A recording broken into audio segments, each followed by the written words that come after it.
එතකොට විඥානය එන්නේ කවද්දද? ඒ මොකද විඥානය කියන්නේ?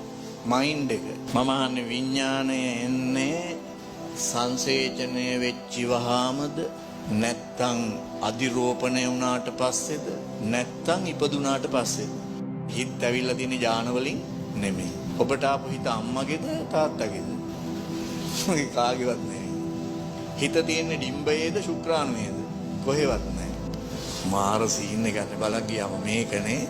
ඔව්. දැන් ඊට පස්සේ අභිධර්මයට ගිහිල්ලා බලන්න ඕනේ හිත කොහෙන්ද එන්නේ? අවකාශීයවලු එන්නේ.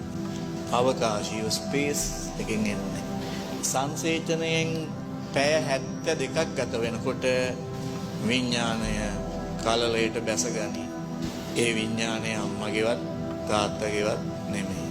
ඥාන ටික කාගේද? අම්මගේ තාත්තගේ. බයොලොජිකල් ශරීරය වැඩ කරන්නේ ඒවට අනුව. හිත වැඩ කරන්නේ වෙන විදියකට. බයොලොජිකල් ශරීරය හැදෙන හැටි ගැන විතරයි කතා කරන්නේ. මොකක් ගැන කතා කරන්නේ නැද්ද? විඥානයක් ගැන කතා කරන්නේ නැහැ.